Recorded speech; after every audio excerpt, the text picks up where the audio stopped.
10월 15일 새벽 묵상.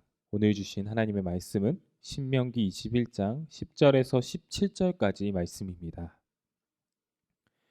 내가 나가서 적군과 싸울 때에 내 하나님 여호와께서 그들을 내 손에 넘기심으로 내가 그들을 사로잡은 후에 내가 만일 그 포로 중에 아리따운 여자를 보고 그에게 연연하여 아내를 삼고자 하거든 그를 내 집으로 데려갈 것이요 그는 그 머리를 밀고 손톱을 베고 또 포로의 의복을 벗고 내 집에 살며 그 부모를 위하여 한 달 동안 애곡한 후에 내가 그에게로 들어가서 그의 남편이 되고 그는 내 아내가 될 것이요 그 후에 내가 그를 기뻐하지 아니하거든 그의 마음대로 가게 하고 결코 돈을 받고 팔지 말지라 내가 그를 욕보였은즉 종으로 여기지 말지니라. 어떤 사람이 두 아내를 두었는데 하나는 사랑을 받고 하나는 미움을 받다가 그 사랑을 받는 자와 미움을 받는 자가 둘 다 아들을 낳았다 하자. 그 미움을 받는 자의 아들이 장자이면 자기의 소유를 그의 아들들에게 기업으로 나누는 날에 그 사랑을 받는 자의 아들을 장자로 삼아 참 장자 곧 미움을 받는 자의 아들보다 앞세우지 말고 반드시 그 미움을 받는 자의 아들을 장자로 인정하여 자기의 소유에서 그에게 두 몫을 줄 것이니 그는 자기의 기력의 시작이라 장자의 권리가 그에게 있음이니라. 아멘. 인격적인 교회라는 제목으로 하나님의 말씀 새벽 묵상 전하도록 하겠습니다. 신명기 20장은 전쟁에 대해서 설명하고 있는 말씀입니다.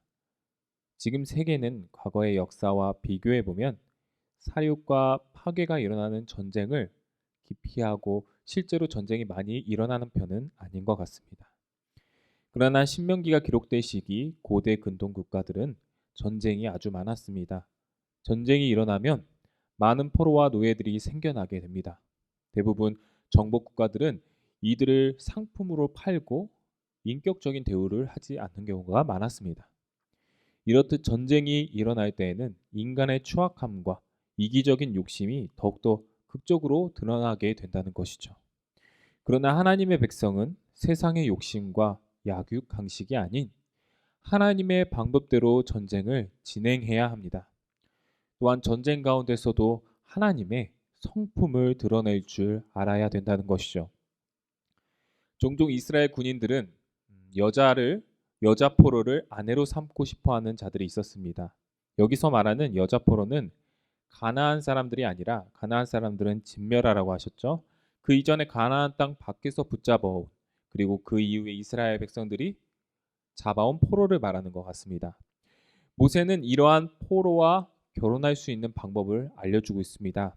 먼저 첫 번째 여자 포로는 머리를 밀고 손톱을 깎고 이전 나라에 입었던 의복을 벗도록 해야 됩니다. 이것은 신분의 변화를 상징하죠. 전에 입었던 옷을 벗어버리고 신체에서 제거할 수 있는 모든 것들을 제거함으로써 옛적 신분과 삶을 완전히 버리고 새로운 신분, 이스라엘의 새 백성의 삶을 시작하는 것을 의미합니다. 이렇게 함으로써 남자는 그녀를 더 이상 이방 여인, 포로로 대하는 노예로 대하는 것이 아닌 한 명의 이스라엘 백성으로 존중하게 되는 것이죠. 또한 두 번째, 여자 포로를 아내로 삼기 위해서는 한 달 동안 그녀가 부모를 위해 애곡할 수 있는 시간을 주어야 했습니다. 이 기간 동안 남자는 여자에게 접근해서는 안 됩니다. 그녀가 전쟁으로 인해 죽은 가족들을 충분히 애곡할 수 있도록 또한 새로운 이스라엘 백성으로 살아갈 마음의 준비를 할 수 있도록 충분한 시간을 주는 것이죠. 이러한 애곡 기간에 혹시 남자의 마음이 변하여 여자 포로를 아내로 삼지 않고자 한다면 남자는 여자를 종으로 팔지 말고 자유인으로 보내주어야 합니다. 이렇게 함으로써 이스라엘 군인들은 단순한 욕정으로 여자 포로를 아내로 삼는 것이 아닌 포로된 여자들을 또한 물건 취급해서 사고 파는 그러한 것들을 방지하고 하나님의 백성으로서 그들의 인격을 존중하게 된다는 것입니다. 사실 이러한 제도는 당시 고대 근동 국가들 중에서는 찾아볼 수 없는 제도였습니다. 전쟁에 패한 국가와 포로는 평생 사람이 아닌 물건으로, 노예로 사고 파는 것이 당연했기 때문에 그들의 인격과 삶은 아무도 존중해 주지 않았습니다. 그러나 하나님께서는 이 신명기 말씀을 통해 이스라엘 백성으로 하여금 아무리 포로일지라도 노예일지라도 한 명의 인격체로서 하나님의 형상으로서 그 약자들, 노예들, 포로를 대할 것을 요구하신 것이죠. 오늘 말씀을 묵상하면서 물질 만능주의가 가득한 이 세상 속에서 치열한 삶의 전쟁이 가득한 이 사회 속에서 사람을 사람으로 보는 것이 아닌 이익과 나의 욕심과 나의 감정에 따라 나의 편견에 따라 사람을 바라보는 우리의 모습이 있지 않나, 나의 모습이 있지 않나 돌아보게 되었습니다. 심지어 교회에서도 주님의 일을 한다고 하면서 한 영혼의 마음을 헤아릴 줄 모르는 저의 모습을 많이 보곤 합니다. 저도 부족한 사람으로서 한 명 한 명 모든 사람의 마음을 제가 다 헤아릴 수 없지만 최소한 모든 사역과 일에 있어서 나의 욕심과 그 사람에 대한 편견을 제거하고 감정을 제거하고 온전히 하나님께서 나에게 맺어주신 형제 자매로서 인격체로 하나님의 형상으로서 사람을 대할 수 있는 제가 되기 원한다고 오늘 말씀을 통해 다짐했습니다. 어떤 목사님께서 이런 말씀하셨습니다. 사람다운 것이 더욱더 영적인 것이다. 사람을 사랑하는 것이 더욱더 영적인 것이다. 우리 교회가 더욱더 인격적인 교회가 되었으면 좋겠습니다.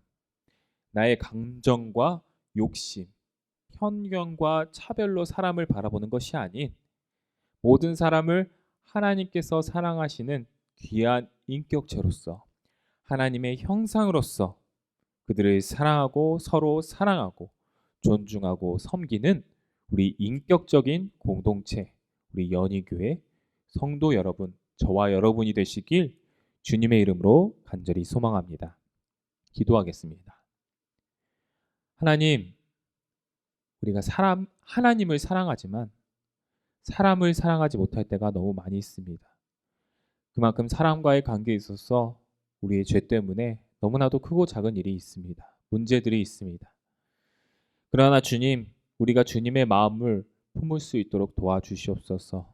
나의 욕심과 감정, 서운한 마음, 편견으로 사람을 바라보는 것이 아닌 하나님께서 사랑하시는 한 영혼으로서 힘들지만 어렵지만 그 영혼을 인격적으로 바라볼 수 있는 우리가 될 수 있도록 도와주시옵소서.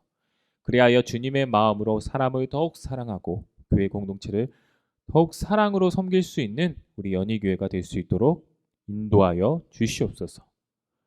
이 모든 기도 사랑의 주님, 우리 구주 예수 그리스도 이름으로 기도드리옵나이다. 아멘. 앞에 나오는 자막으로 우리 함께 기도하도록 하겠습니다. 첫 번째, 주님의 마음을 품고 내게 보내주신 모든 사람들을 인격적으로 대할 수 있는 내가 될 수 있도록 인격적으로 사랑할 수 있는 우리가 될 수 있도록 기도하시기 바랍니다. 두 번째, 담임 목사님 청빙을 위해서 연희교회가 한 몸을 이루는 지체로서 머리 대신 예수님의 말씀과 뜻이 잘 전달할 수 있는 준비된 목회자를 모실 수 있도록 성도들의 영혼을 사랑하고 푸른 초장으로 인도하며 영혼의 생수를 마시며 성장시키는 목회자를 모실 수 있도록 사람의 생각과 방법이 아닌 오직 주님의 뜻과 방법으로 준비된 목회자를 모실 수 있도록 기도해 주시기 바랍니다. 세 번째, 코로나19의 조속적인 종식과 교회와 모든 성도들의 안전을 위해서. 네 번째, 이찬우 송용희 선교사님의 사역과 가정을 위해서. 또한 다섯 번째, 최금여 지사님 무릎 수술 이후 회복 중에 있습니다. 하나님의 손길로 빨리 치유되고 회복될 수 있도록.